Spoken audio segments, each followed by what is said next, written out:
What the Chinese Quarter of Virginia was like, or indeed what the Chinese Quarter of any Pacific Coast town was and is like, may be gathered from this item, which I printed in the Enterprise while reporting for that paper. Chinatown. Accompanied by a fellow reporter, we made a trip through our Chinese Quarter the other night. The Chinese have built their portion of the city to suit themselves, and as they keep neither carriages nor wagons, their streets are not wide enough as a general thing to admit the passage of vehicles. At 10 o'clock at night, the Chinaman may be seen in all his glory, and every little cooped-up, dingy cavern of a hut, faint with the odor of burning Josh lights, and with nothing to see the gloom by save the sickly, guttering tallow candle, where 2 or 3 yellow, long-tailed vagabonds coiled up on a sort of short truckle bed, smoking opium, motionless and with their lusterless eyes turned inward from excess of satisfaction. Or rather, the recent smoker looks thus immediately after having passed the pipe to his neighbor, for opium smoking is a comfortless operation and requires constant attention. A lamp sits on the bed, the length of the long pipe stem from the smoker's mouth. He puts a pellet of opium on the end of a wire, sets it on fire, and plasters it into the pipe, much as a Christian would fill a hole with putty. Then he applies the bowl to the lamp and proceeds to smoke. And the stewing and frying of the drug and the gurgling of the juices in the stem would well nigh turn the stomach of a statue. John likes it, though. It soothes him. He takes about 24 whiffs and then rolls over to dream. Heaven only knows what. For we could not imagine by looking at the soggy creature.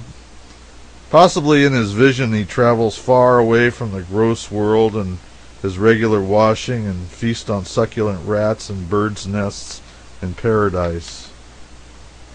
Mr. Ah Sing keeps a general grocery and provision store at number 13 Wang Street. He lavished his hospitality upon our party in the friendliest way. He had various kinds of colored and colorless wines and brandies with unpronounceable names imported from China in little crockery jugs, and which he offered to us in dainty little miniature wash basins of porcelain.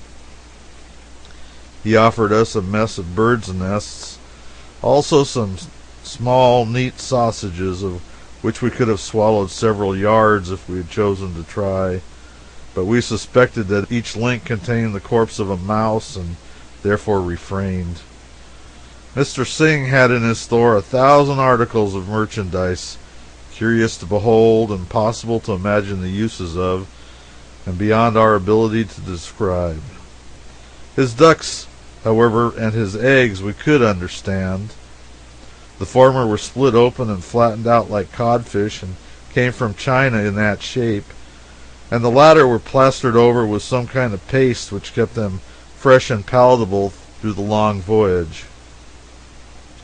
We found Mr. Hong Wu, number 37 Chow Chow Street, making up a lottery scheme. In fact, we found a dozen others occupied in the same way in various parts of the quarter.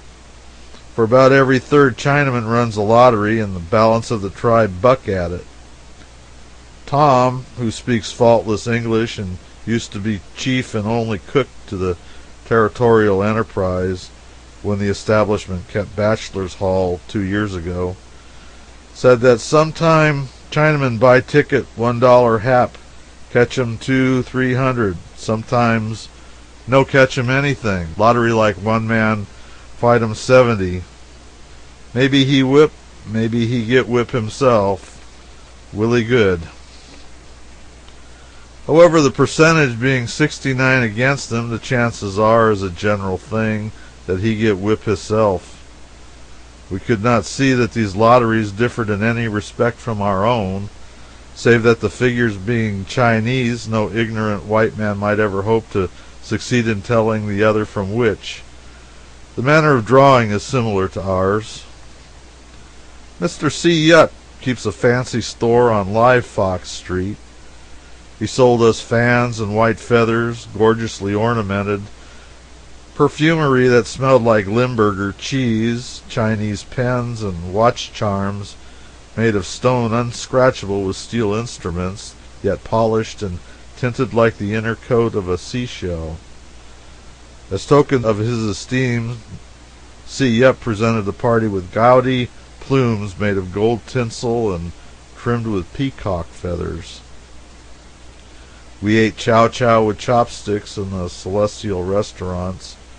Our comrade chided the moon-eyed damsels in front of the houses for their want of feminine reserve. We received protecting Josh lights from our hosts and dickered for a pagan god or two. Finally, we were impressed with the genius of a Chinese bookkeeper. He figured up his accounts on a machine like a gridiron with buttons strung on its bars. The different rows represented units, tens, hundreds, and thousands.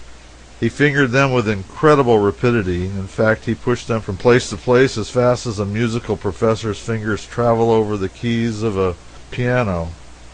They are a kindly disposed, well-meaning race and are respected and well-treated by the upper classes all over the Pacific coast. No Californian gentleman or lady ever espouses or oppresses a Chinaman under any circumstances, an explanation that seems to be much needed in the East. Only the scum of the population do it, and their children. They, and naturally and consistently the policemen and politicians, likewise, for these are dust-licking pimps and slaves of the scum, there as well as elsewhere in America.